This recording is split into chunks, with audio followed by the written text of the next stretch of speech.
Well, look who's back in the garage. It's good old thick Dick Vic.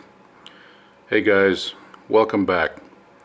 So I'm right in the middle of putting my car back together, and I thought I'd take a break and give you my review of these Costco Michelin tires that I've been running for the past 11 years and 4 months on my 2004 Ford Crown Victoria. And I want to give a shout out to everyone that voted in this week's community polls. I really appreciate the votes and the feedback because it really helps me put these lame videos together.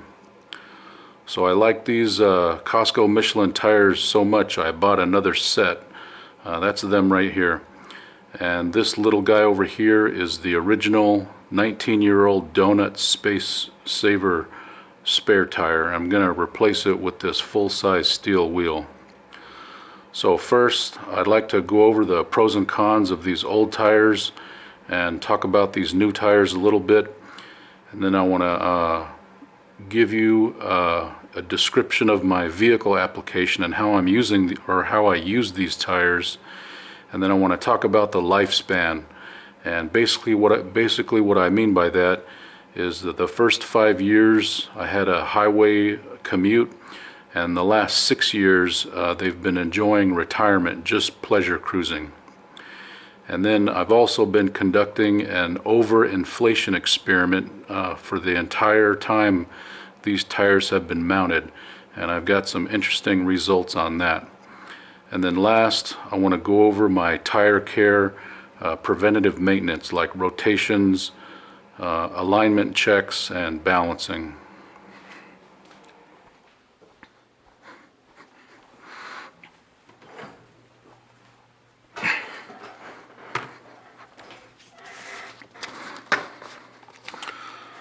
So I dug into my records here and I found my original paperwork for this set.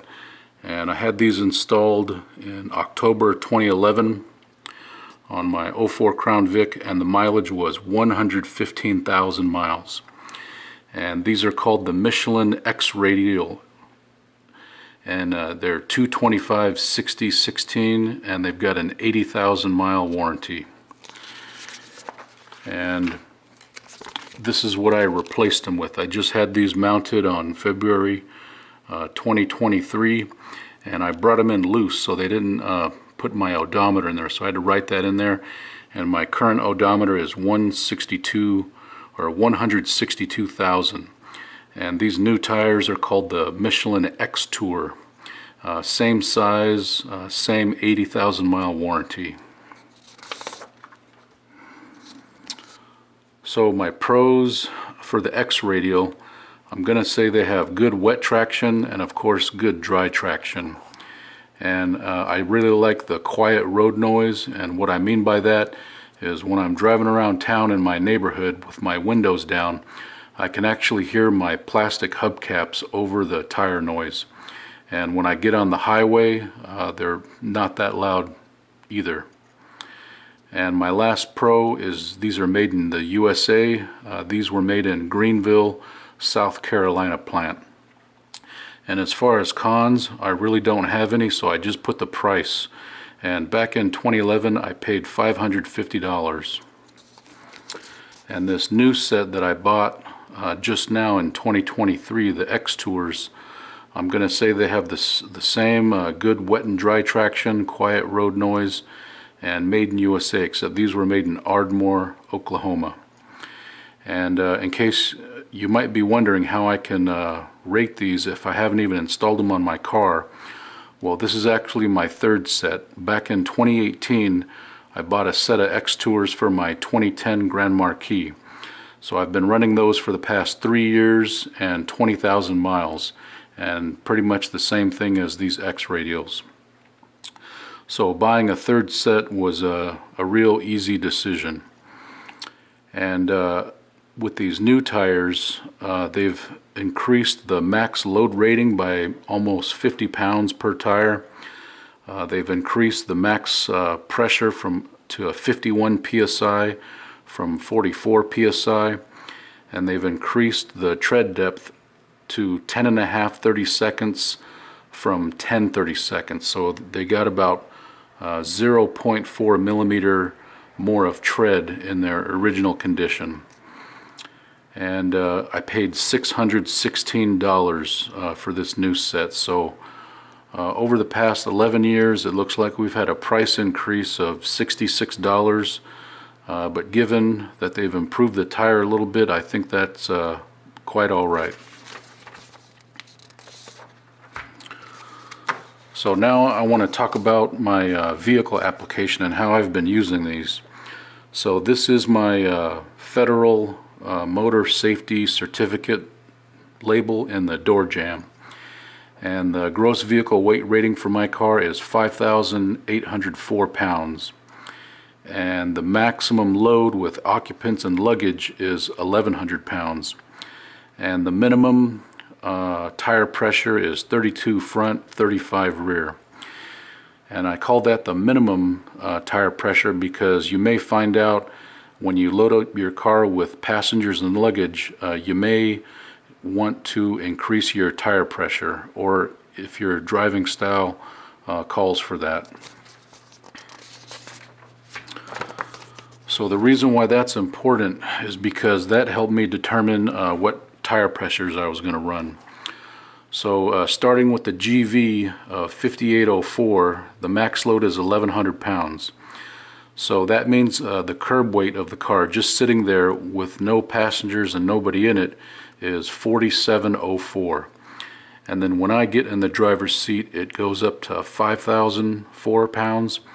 And when I was highway commuting and carpooling, I was adding a front passenger, 2 rear passengers, and some stuff in the trunk. So it loaded up my GV to 5954. So that means I was exceeding it by 150 pounds. And this is a brief description of how I use the tires. For the first 5 years, I put 40,000 miles on them from 2011 to 2016. And the second life, when I stopped using this car for that commute, it had a life of leisure, and I only drove 7,000 miles in the last 6 years of the tires have been on the car. And when I hit that 40,000 mile mark, I realized that's half of the 80,000 mile warranty. So I measured the tread depth, and it didn't look like I was going to make it. But then I remembered where I live, it doesn't rain very often, so when it does, it's kind of like a special occasion, and I take full advantage, and I drive like this.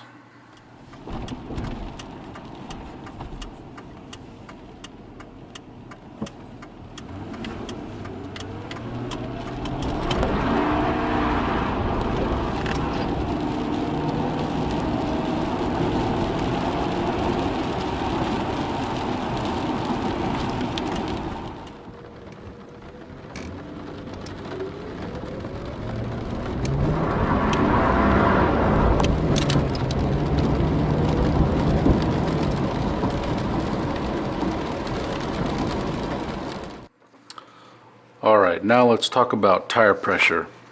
So generally speaking, when you underinflate a tire,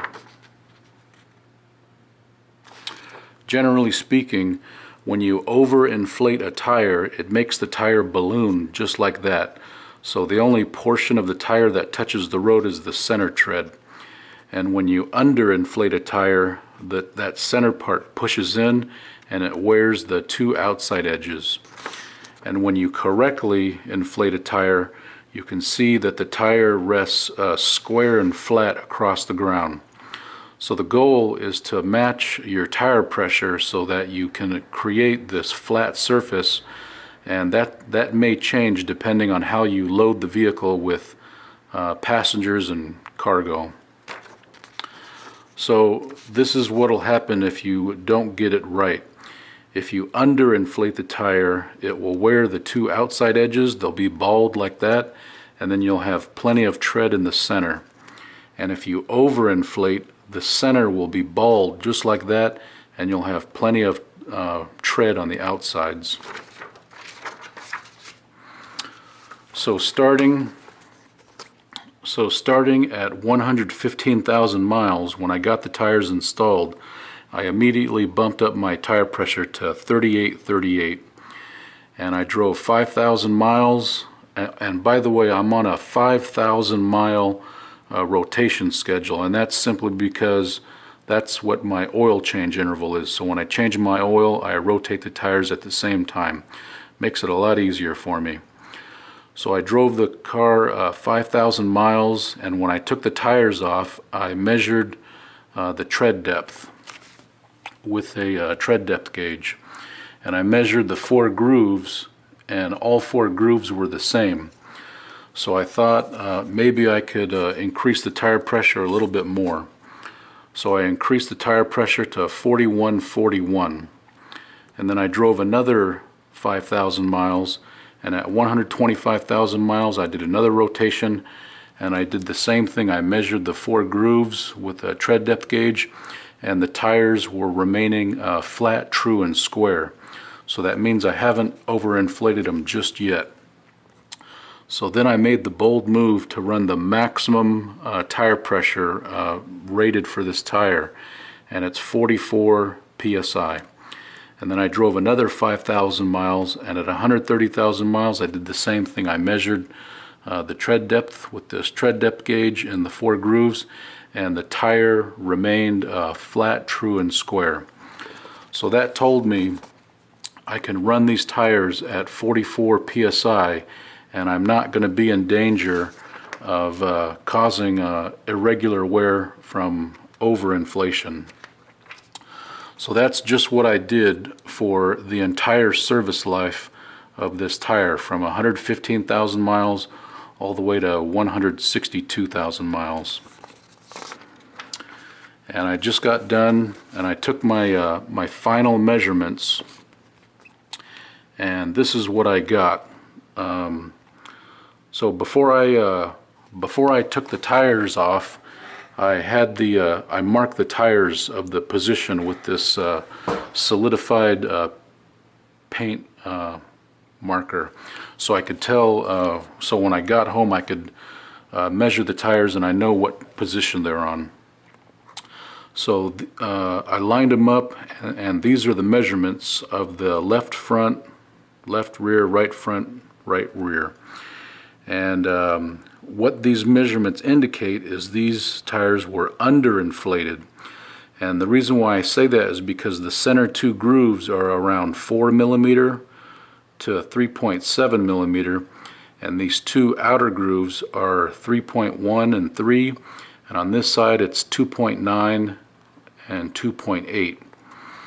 And keep in mind the wear bars are at 2/32, so that's 1.6 millimeter.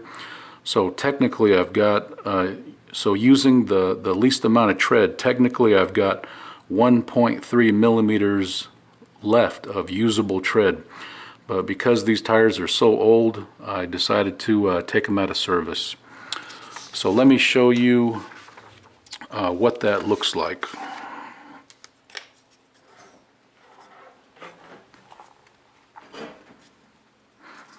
So these are the 4 old tires, and then this is a brand new one that I haven't put on yet.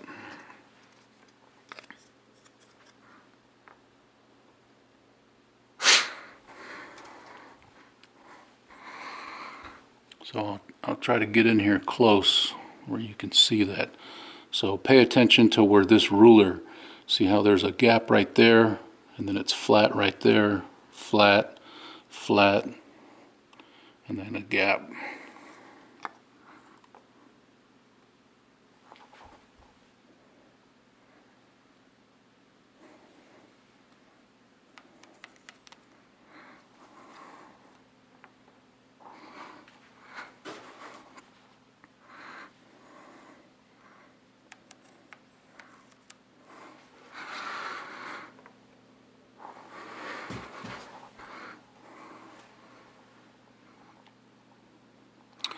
Alright, now let's look at a brand new tire.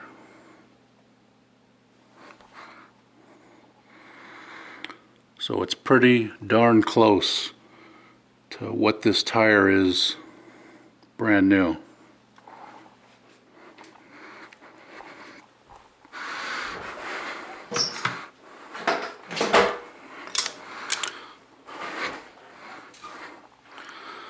So given these tires have been on my car for 11 years, 4 months, for a total of 47,000 miles, I'm pretty enthused that they've stayed true, and I haven't ruined them with irregular wear.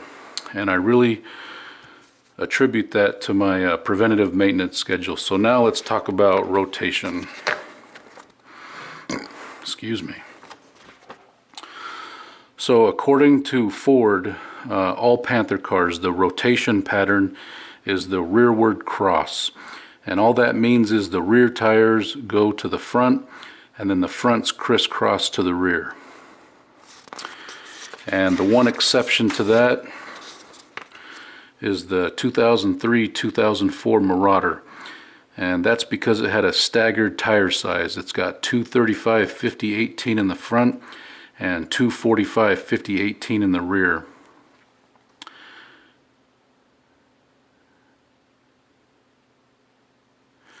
And the owner's manual indicates that you have the option to rotate from side to side. And this is a poll about alignments. This says, how can you check tire wheel alignment at home without specialized equipment? And 67 votes, 16 people said tire tread visual inspection, 4 people said latex glove method, 5 people said tread depth gauge, and 42 people said all of the above. And I really like doing the latex glove method and the tread depth gauge because these two are so accurate. You can really detect irregular wear before it's too late and you ruin the tire and it gets chewed up. So let me show you what I mean by that. So it really helps to have one of these tread depth gauges, and this is a digital one. I just got this for $8. It's very convenient. It shows in millimeters, and it's very easy to get precise measurements that are repeatable over and over again. And I really like it. And you calibrate it like that on a flat surface. That's too much.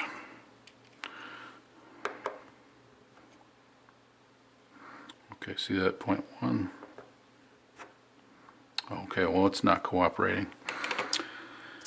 So what you're looking for when you measure the tread depth, there's 4 grooves, and you want those 4 grooves to be exactly the same. And if there's any one is off, it may indicate you've got some irregular wear from an alignment issue or something like that.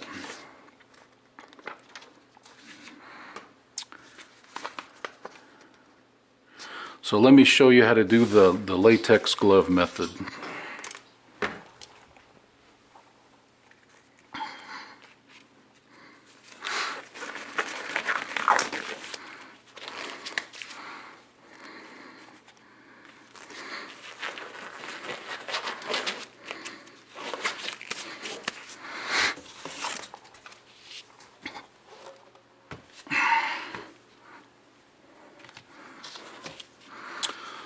So you can do this on the car, or it's a lot easier if you get all the tires off the car and on a table, eye level. So what you're doing is you just want to run your hands just like this over the tire, and you're basically going to read the tread like a blind person reads Braille.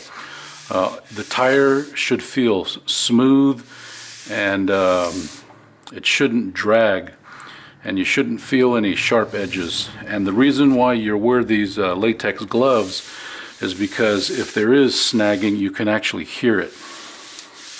I'll try to simulate that by snagging it on here.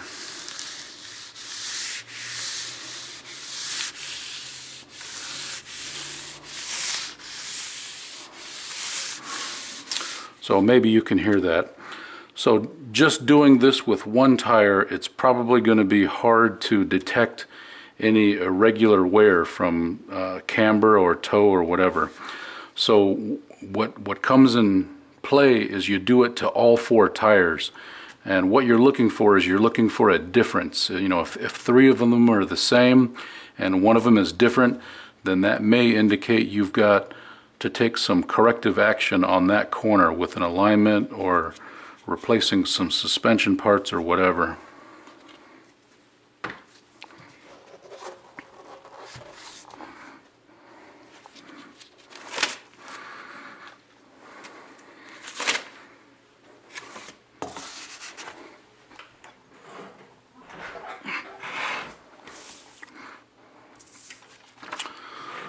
Alright, this next poll, it says regularly scheduled tire rebalancing is critical to prevent irregular tire wear. And there was 81 votes and 51% said true and 30% said false. And this is one of those things where I'm kind of on the fence with, because according to Ford in the owner's manual, I found this statement. It says the tires should also be balanced periodically. An unbalanced tire and wheel assembly may result in irregular tire wear. And I pulled this from the Michelin tire warranty booklet, and it says if you detect irregular wear or vibration, have your alignment and balance checked immediately.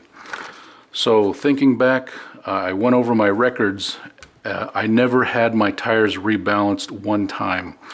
In the 11 years, the tires were never dismounted for a flat repair. That's another thing. I never got a flat or a puncture. So when the tires were balanced back in 2011, the same wheel weights are on the car in 2023. So I never rebalanced the tires. Okay, I think that's it. Thanks for watching. We'll see you next time. Bye-bye.